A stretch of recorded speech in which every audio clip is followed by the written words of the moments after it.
Welcome students. Today I am going to explain geography lesson agriculture. Agriculture, as you know, beta, it is related to the fields, or India is agriculture important country. As you have seen, agriculture is primary activity. इससे पहले वाली video में मैंने आपको बताया था on the basis of work,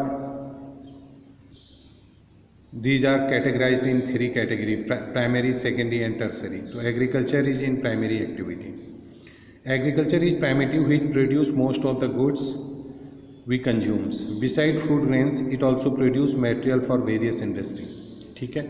type of farming की अगर बात करें, फार्मिंग कितने तरह की होती है हमारी, तो first of agriculture is as old economic activity in our country. बच्चों, ये तो एक पुराना जरिया रह गया हमारे रोजगार का. तो एग्रीकल्चर मोस्टली जो हम देखते हैं वो होता है प्रिमिटिव सब्सिस्टेंस फार्मिंग. यहाँ पर दो तरह की फार्मिंग हम पढ़ेंगे. एक तो प्रिमिटिव सब्सिस्टेंस फार्मिंग.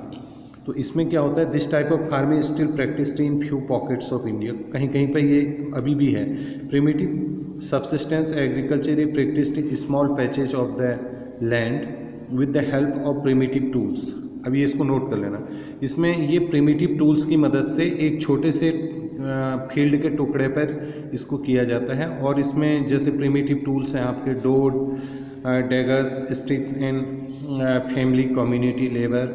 ये घर के लोग ही इसमें शामिल होते हैं और छोटे से टुकड़े पर ये खेती करते हैं. ओल्ड टेक्निक से, ओल्ड इंस्ट्रूमेंट से, इनके जितने भी इंस्ट्रूमेंट होते हैं ओल्ड होते हैं. तो इसको बोलते हैं प्रिमिटिव सब्सिस्टेंस, जिसको हिंदी में जीविका निर्वाह. सिर्फ इतना ही प्रोडक्शन होता है जितना आपके लिए ज़रूरी है, जीविका चलाने के लिए ज़रूरी है. ठीक है. तो इसका नाम है it is a slash and burn agriculture. इसको स्लैश एंड बर्न एग्रीकल्चर भी बोलते हैं, क्योंकि farmers clear a patch of land produce cereals. ऐसा होता है जब एक टुकड़े पर बहुत लंबे टाइम तक खेती करते हैं तो उसकी प्रोडक्टिविटी ख़त्म हो जाती है.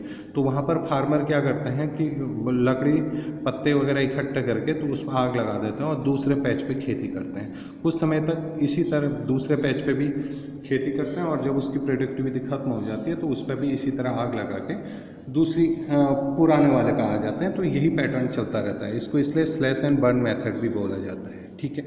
तो उसके बाद can you name some type of farming. ये फार्मिंग अब आप पूरा इसको नोट करोगे बेटा. This is very very important. ये जो स्लैश एंड बर्न है ना, इसका कहाँ कहाँ क्या नाम है वो मैं बताऊँ. जैसे in India this primitive cultivation is called Bewar Dahiya in Madhya Pradesh, हैं पोडू पैंडू इन आंध्र प्रदेश. तो आप इसको नोट करेंगे, खुद ही आप इसको तैयार करेंगे.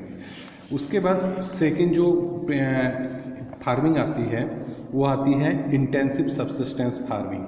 इंटेंसिव सब्सिस्टेंस फार्मिंग में क्या होता है, this type of farming is practised in the area high of population, जहाँ बहुत ज़्यादा पॉपुलेशन है और वहाँ पर pressure on land. It's labour intensive farming.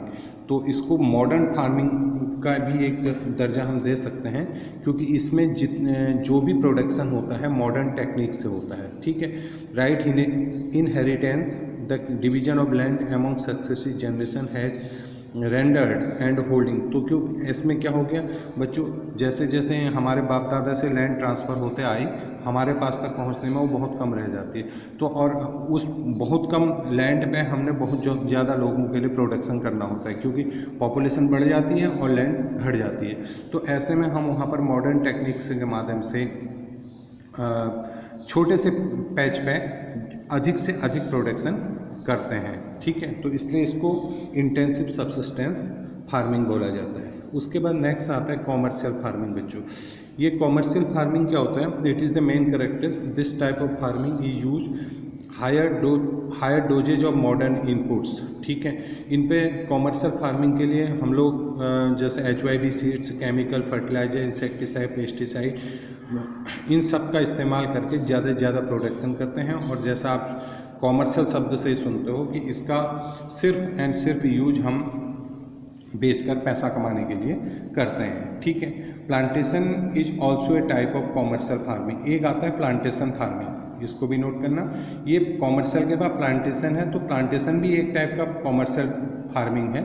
In this farming a single crop is grown. जैसे हमने आपने अपने खेत में पॉपुलर लगा दिए तो प्लांटेशन है, अब वो पॉपुलर का तैयार हो जाएंगे तो वो भी आपको पैसा देंगे, बेचोगे उसे मार के, तो उसको प्लांटेशन कहा जाता है। In India tea, coffee, rubber, sugar cane, banana are important plantation crop. Note कर लेना, नेम द 2 प्लांटेशन क्रॉप ऐसे आ सकता है ये आपके पास, तो इसलिए आप इसको तैयार कर लेना कौन कौन सी प्लांटेशन क्रॉप यहाँ पर है। ठीक है, इसको आप पढ़ेंगे। उसके बाद नेक्स्ट में देखिए क्रॉपिंग पैटर्न्स। क्रॉपिंग पैटर्न्स बड़ा इंपॉर्टेंट है बेटा। देखिए हमारे यहाँ पर सबसे पहले रबी क्रॉप होती है। Rabi crop are sown in winter from October December and harvested summer from April to June. Some of the important rabi crops wheat, barley, peas, gram and mustard. Though these crops are grown in large part. ठीक है, rabi crop के बाद second crop आता है kharif crops are one of the monsoon in different part of the country. These are harvested September to October. उसके बीच में कुछ क्रॉप आती हैं बेटा। ये जो क्रॉप हैं in between the rabi and kharif season there is a short season during the summer month known as zaid season. इसको जैद क्रॉप कहा जाता है। तो जैद के सीजन में बच्चों ये जो क्रॉप्स उगती हैं ना, जैसे आपका वाटरमेलन है और मस्क मिलन है, कुकुम्बर है, वेजिटेबल हैं और शुगर केन, ये सब आपके क्रॉप ये जैद क्रॉप में आती हैं। तो अब एक ही खेत पर अलग अलग समय पर अलग अलग फसलें पैदा करना, ठीक है, उसको क्रॉपिंग पैटर्न कहा जाता है। तो इसमें एक डेफिनेशन आती है, what is the cropping pattern. Cropping pattern is the production of different type of crops in different season in same field, non cropping pattern. ठीक है, अब आता है मेजर क्रॉप्स। हमारे यहाँ पर मेजर क्रॉप्स क्या हैं, तो इसमें आप नोट कीजिए, major crops are grown in India rice, wheat, millet, pulses, tea, coffee, sugar cane, oil seed, cotton and jute. इसको भी आप नोट कर लेना, इसमें मेजर क्रॉप्स कहाँ होती हैं। फिर आता है राइस। बच्चों राइस के बारे में लिखा हुआ है, ये स्टेपल फूड है, ये इंडिया में पैदा किया जाता है और largest producer of rice in the world. आपको ये वाले जो टॉपिक हैं इसमें यही लिखना है कि ये कैसा है फूड है और साथ में कहाँ पैदा किया जाता है और इंडिया का इसका दुनिया में कौन सा नंबर है, कौन सी मिट्टी इसमें उपयोग होती है। आप इसको पढ़ेंगे इसके बारे में तो सारा आपको क्लियर हो जाएगा।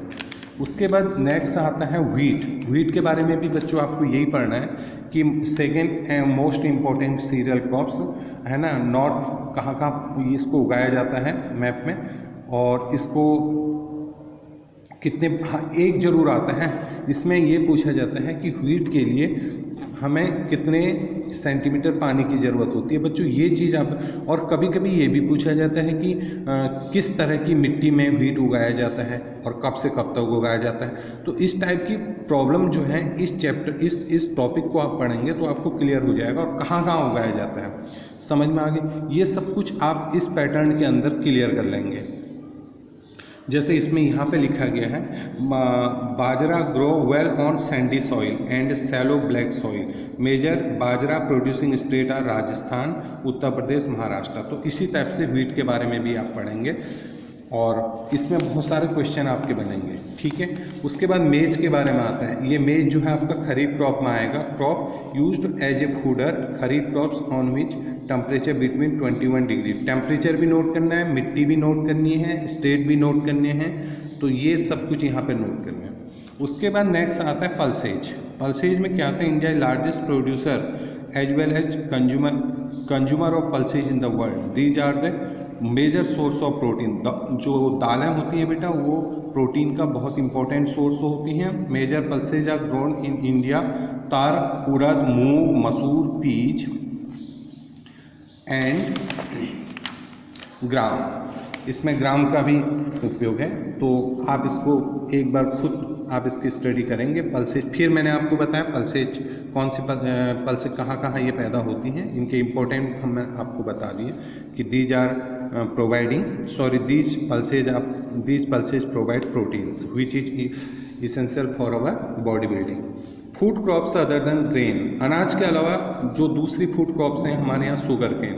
फिर वही पढ़ना है आपको, इसका टेम्परेचर कितना लेता है, कौन सी मिट्टी में होता है, कहाँ कहाँ उगाया जाता है, इंडिया की पोजीशन क्या है, कितनी बारिश होती है, सब आप इसमें नोट करेंगे। ज़्यादा कुछ नहीं करना। शुगर केन के बारे में तो आप लोग सभी एक्सपर्ट हो, क्योंकि आप शुगर केन के इलाके में रहते हो। यहाँ पर शुगर केन एक मेजर क्रॉप के रूप में उगाया जाता है, कॉमर्शियल क्रॉप के रूप में।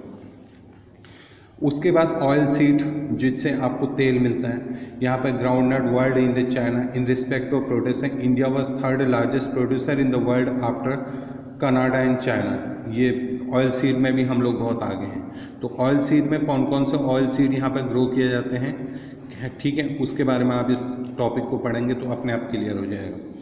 टी के बारे में अगर हम पढ़ेंगे तो टी कल्टीवेशन एग्जाम्पल, आपको पता है बेटा असम में प्लांटेशन एग्रीकल्चर होता है और वहाँ पर टी पैदा की जाती है, टी की पत्तियों से चाय बनाई जाती है, ये भी आप जानते हैं।